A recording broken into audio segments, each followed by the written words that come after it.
Am I the a-hole for kicking my ex-boyfriend out after he euthanized my dog? To get started, I mid-20s have been with my ex-boyfriend late 20s for about 1.5 years, and he moved in with me a few months ago. Anyways, I have had a senior chihuahua CinCin or Cinnamon for the last 15 years of my life. She was my whole world because she was part of key moments growing up in my life. I have a very difficult job to get time off, and about a week ago I noticed CinCin had a lump on her middle stomach area and got a vet appointment as soon as possible. I wasn't able to get time off to take her, so I asked boyfriend to take her and he agreed. I gave him my card to get whatever test they needed to do. I told him to call me when he found out anything. I took a late lunch to give him a call. I called him and no answer. Okay, maybe he's still at the vet doing tests. I got home at around 6 p.m. and he was in the living room kind of just sitting there with the TV on. He asked what the vet said and where CinCin was. He didn't really look at me. He told me the vet said it was cancer and it wasn't going to get better, and he had them put CinCin down to prevent suffering. I froze. I didn't understand what he was saying to me, and I only managed to get out, "You what?" And he repeated what he said. I started screaming/sobbing at him. He got defensive, saying that what he did was for the best. I screamed at him to get out now, and after some more choice words, he sped off in his car. I don't want to get into what happened after I left, and it's still so hard to type out now. In the morning, I had a bunch of texts and calls from him. I didn't respond. I emptied out some plastic storage tubs and started packing all of his items. After I was finished, I put the tubs on the side of the house by the garage and texted him to collect his stuff. He arrived about an hour later and was banging on the door saying I was being dramatic and it was just a dog. I think he is going to be staying with his parents, but I'm not sure. I managed to get hold of the vet, and by some miracle, they hadn't gotten rid of the toxic waste yet, and I was able to get CinCin cremated. I go to pick her up in a couple days. I can't stop thinking about if what I did was right. I can't forgive X for what he did, but maybe I went a little crazy kicking him out right there and then. So am I the a-hole for kicking him out and putting his stuff outside? Now for the top comments. Not the a-hole. It was just a dog. I would love to see your Rex explain that to John Wick. I felt like I could go John Wick on him. Me and my closest friends and family are having a little goodbye party for CinCin when I get her back. I am so very sorry for you. The worst health decisions I've ever had to make regarding my dogs have revolved around cancer. I just can't believe that he made that decision without even bothering to talk to you. I'd say that you dodged a bullet with regards to your boyfriend. He told you a whole lot about himself. Good for you for kicking him out ASAP. Godspeed, CinCin. You're a beloved friend and you will be missed. Not stay home. This is freaking garbage. He absolutely should have contacted you before he made a decision. There would have been no reason to rush and do it when you couldn't be there. Even if your pet was in pain, a veterinarian could have prescribed meds to keep Cinnamon comfortable until he could say goodbye. This man has no heart. Let him leave. Just a dog is bullcrap. Sounds like he was jealous of the dog. The cancer diagnosis was shocking to me. Yes, CinCin was getting up there in age, but she was still eating/drinking/going potty/being normal since I found a lump. The vet confirmed with me when I called that it was a fast-acting cancer, but she could have gotten pain medicine for at least a couple weeks until she started getting uncomfortable. Next story is titled, Am I the a-hole for blowing up at my husband for sending his family a picture of our newborn? Me, female 27, and Phil, male 32, have been married for 3 years. We both have families who want to be first and everything. Phil read me an article about boundaries and encouraged me to set boundaries for both families. I agreed, and we made progress. As the birth of our son approached, we handled the family's requests. Both moms wanted to be in the room. We said no. Both dads wanted the first photo with the baby, but we said no till they agree. Both families wanted to be at the hospital to see our son, but we said no, then agreed to host a gathering on Tuesday, where both families get to see our son at the same time for the first time. No pictures, posts, or video calls till then, since I needed to recover. Everything was going well. It started when Phil secretly took a picture of our son and sent it to his family. It blew up. Everyone tagged everyone on Facebook. Mom and family saw not only the picture, but posts my in-laws made saying we won in the end, or our grandson chose us, and 1-0. Then mother-in-law lied about taking the picture herself at the hospital. Mom called crying, saying Phil leaked and shared picture of our son and violated the agreement both families had. Dad said that on top of the defeat, they had to deal with the propaganda and emotional stress from in-laws. I was fuming. I asked Phil if he sent his family a picture of our son hours ago. He said, jokingly, yesn't. I blew up at him saying we had an agreement. And me and family respected it, but he and family on the other hand were humiliating my family, ruining their joy, and rubbing the fact that they got to be the first to see our son in their face. He said, so what? A family should quit being overdramatic when things don't go their way. I said his family are the ones with the overdramatic, passive-aggressive attitude. I showed him every post and tag they made, and asked if he'd be happy if my family did this. He scrolled for a couple minutes nodding and looking impressed.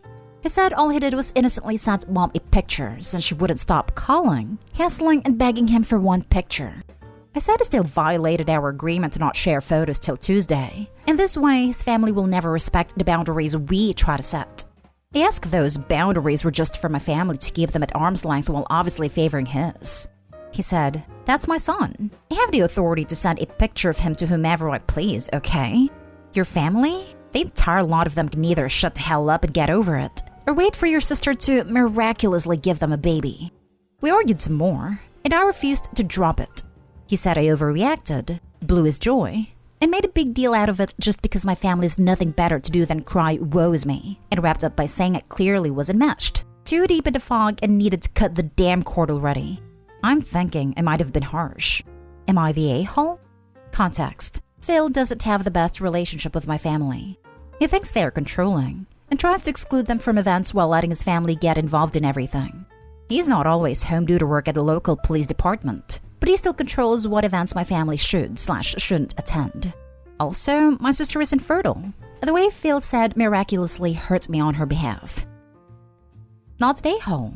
For the record, I think both families, including you and your husband, making a competition out of baby milestones is really dumb.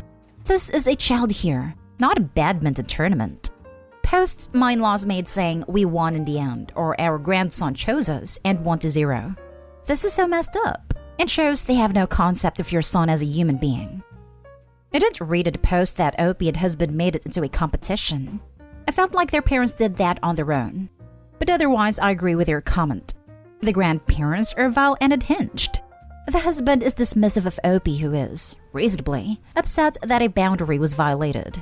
And the entitlement of the husband to break this boundary because of a sense of ownership over the son/photos is gross.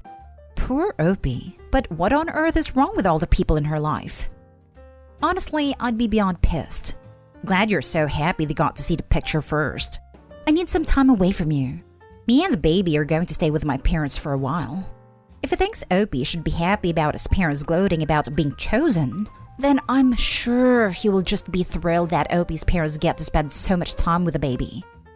Maybe I'm doing petty revenge here, but if my hubby acted like that, first chance I'd get, I'd pack up some stuff and take my kid to my family for a few days and post pictures of them on Facebook.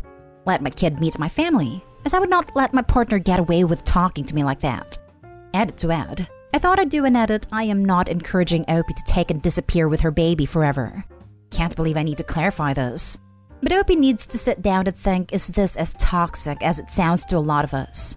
I would also like to say, I'd only encourage anyone to take their child on a permanent basis if the child was in danger. Then I'd say go to a women's hostel, etc. Have you spoke to your husband about his controlling ways? Is your family controlling as your husband seems to think they are? Have they exhibited any worrying behavior? Also, ignore any trolls. I actually thought about doing that, especially after how he talked about my family. He even stopped me from sending them a picture later. Next story. Am I the a-hole for backing out of cooking for my dear husband's guest after he told me, do your job? My husband and I both work, equal hours. I'm a hairstylist working at a salon, and he's a warehouse manager. My mother-in-law is very old-fashioned and lives in the 1950s still. She said women can't stop taking care of their households as a priority, no matter what they achieve. I hated this, and it caused endless problems between us. My husband learned to do everything from folding his clothes to fixing the toilet, except cooking. His mom taught him that his future wife should do everything, so he didn't have to learn. He defended me against her and cut contact with her. She hasn't participated in a gathering since 2015 due to family not wanting her around. My husband cleans while I cook, but he tends to complain from time to time and throw some weird beliefs/opinions at me that are similar to what his mom thinks. I get it since he's been raised by her, and this mentality takes time to go away. Last week he had guests over and asked me to help him host dinner. We agreed that I cook and he clean like always. Guests arrived and my husband sat with them while I was at the kitchen cooking. I had issues with the oven. I was running late and dinner wasn't ready yet. My husband rushed into the kitchen asking why dinner wasn't ready yet. I said I'd be done soon. He grabbed a few glasses while pressuring me to hurry up. I made a comment about how I didn't even get to meet his guests and how unfair it was, but he just casually said, "Just do your job," and rushed out. I was shocked. I stopped him and asked, "What did you just say to me?" He looked at me quizzically. I turned the oven off and stopped cooking. He was freaking out, saying, No, wait, what are you doing?" while I take my apron off. I said I don't work for him to tell me to do my job, and he should take over cooking if he thought I was slow. He begged me not to do this to him, and explained he didn't mean to tell me to do my job, but only spoke this way since he's used to say stuff like that at work and wasn't paying attention. I refused to continue cooking, and went upstairs to wash the smell of onion off me. I left him in the kitchen to handle serving dinner on his own, and he came upstairs 2 hours later after the guests left and looked an absolute mess. Hair messed up, and his shirt stained. He asked if I was happy and proud of proving a point by backing out of cooking last minute, just because he slipped and accidentally said, "Do your job."